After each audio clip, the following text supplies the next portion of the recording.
I could listen to this Peachtree for hours. Hey guys, and welcome back to another random distractions video. In this one I wanted to go over a quick unboxing and first impressions of my latest purchase, which is the Peachtree Carina, an integrated amplifier. I'll actually be pairing it with my Arendal 1961 bookshelf speakers and a Polk subwoofer that I have for my computer desktop setup. So first, for the unboxing. Funny enough, the first thing I noticed about the box were the drawings on it, and I wondered if that was how it was boxed. It is double boxed, which is nice.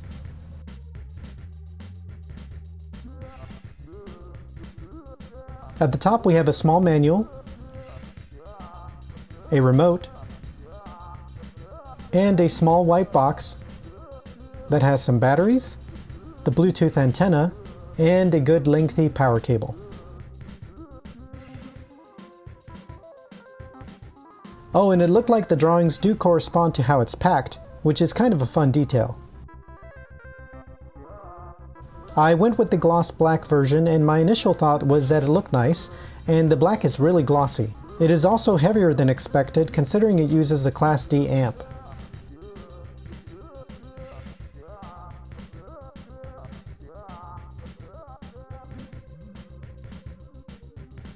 The other little thing I noticed is that even though it is really glossy, it actually somewhat resists fingerprints. Here's a better look at that. As you can see, even where the light is reflecting, it doesn't seem to be getting fingerprints. In person, I couldn't see them either.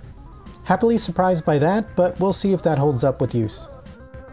With it out of the box, we can see on the front it has the power button, a selection knob, the OLED screen, a volume knob, and 3.5 and 1/4 inch headphone jacks. There's also a recessed Peachtree brand mark above the screen. Around the back, we have the power button and power cable port, the Bluetooth antenna port, the right and left binding posts are towards the top. Below that is a preamp out, 2 coax inputs, optical input, I2S input, USB-B input, USB-C output, and 12-volt trigger input. Powering it up, the orange light turns green and you get Peachtree Carina on the screen. I will note that the flickering is from the camera and is not visible in person. For me, it defaulted to Bluetooth and it showed the volume. When turning it off, it says power off, but the orange light remains. So that is the unboxing and a little overview of the Peachtree Carina, and now I want to go into the reasons as to why I got it.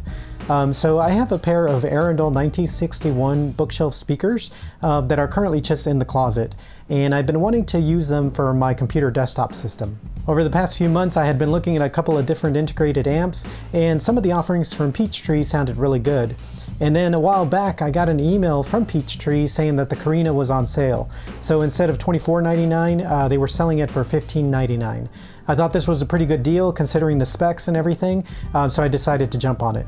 In regard to the specs, some of the things that made me want to get it were that it had a USB input, which is great because then I can hook it up directly into the computer. And they don't provide, unfortunately, a USB cable in the box as you saw in the unboxing. So I did have to get one, but I just got a simple Amazon Basics one. So because it does have a USB input, it does mean that it has a DAC on board, but where it differs a little bit from some of the other integrated amps that I was looking at are that each channel has its own DAC. So there's one for the left and one for the right. Not sure how much of a difference this will make in the sound, but it definitely sounds good on paper. Then, as far as power, it uses Hypex Encore modules, although it doesn't specify which ones, but it does say that the power that it provides are 300 watts at 8 ohms and then 580 watts at 4 ohms. Now, considering that the Arendal 1961 speaker bookshelves only require 180 watts at 4 ohms, this is more than enough power. The one thing I was worried about though is that for now I still want to use my Polk SW10 subwoofer with the Carina, but it doesn't have a subwoofer output, or at least a dedicated subwoofer output. However, I did read that the preamp outputs can be used for this and they should work. And I say should because I actually haven't been able to hook up the Peachtree Carina to my desktop setup just yet. I actually wanted to replace my desk before I got something, and because right now the way it's set up, it just really wouldn't fit the speakers or the integrated amp in any place anyway on the desk. So unfortunately, the Carina is going to have to go into the closet along with the Arendal bookshelf speakers. I did, however, still wanted to get an idea of what it sounded like, so I went ahead and put it into the living room and then hooked up the speakers via just some extra cables that I had. And I decided to do a couple of different ones. So I have the bookshelf speakers, of course, and then I was like, well, I wonder what the monitors would sound like, so hook those up as well. And then lastly, I hooked up the towers, and I did both the sealed and ported mode.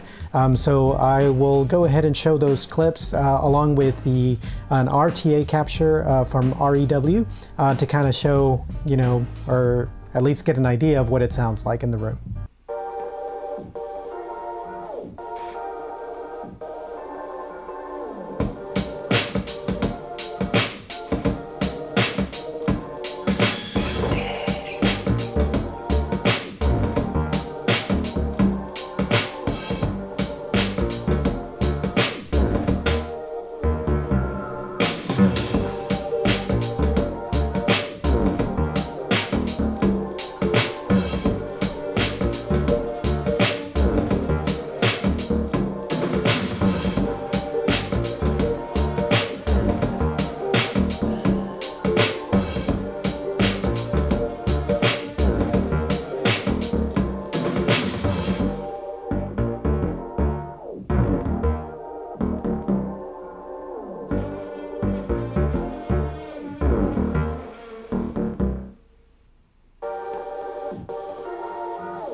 It's probably hard to tell on YouTube from the clips, but hopefully at least you get an idea.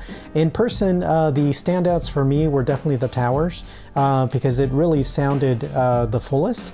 But you know, all the speakers sounded actually really good with the Peachtree, so really happy and excited to see what it sounds like once I can get my desk, which will hopefully be soon, and get that set up, and then, you know, have the bookshelves along with the subwoofer implemented to see what that sounds like.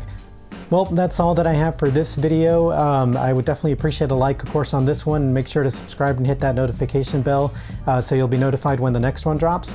And like I said, hopefully I can get that desk soon and get everything set up, and then provide an update video as to how everything sounds once it's all hooked up. But until then, I hope you have a good one.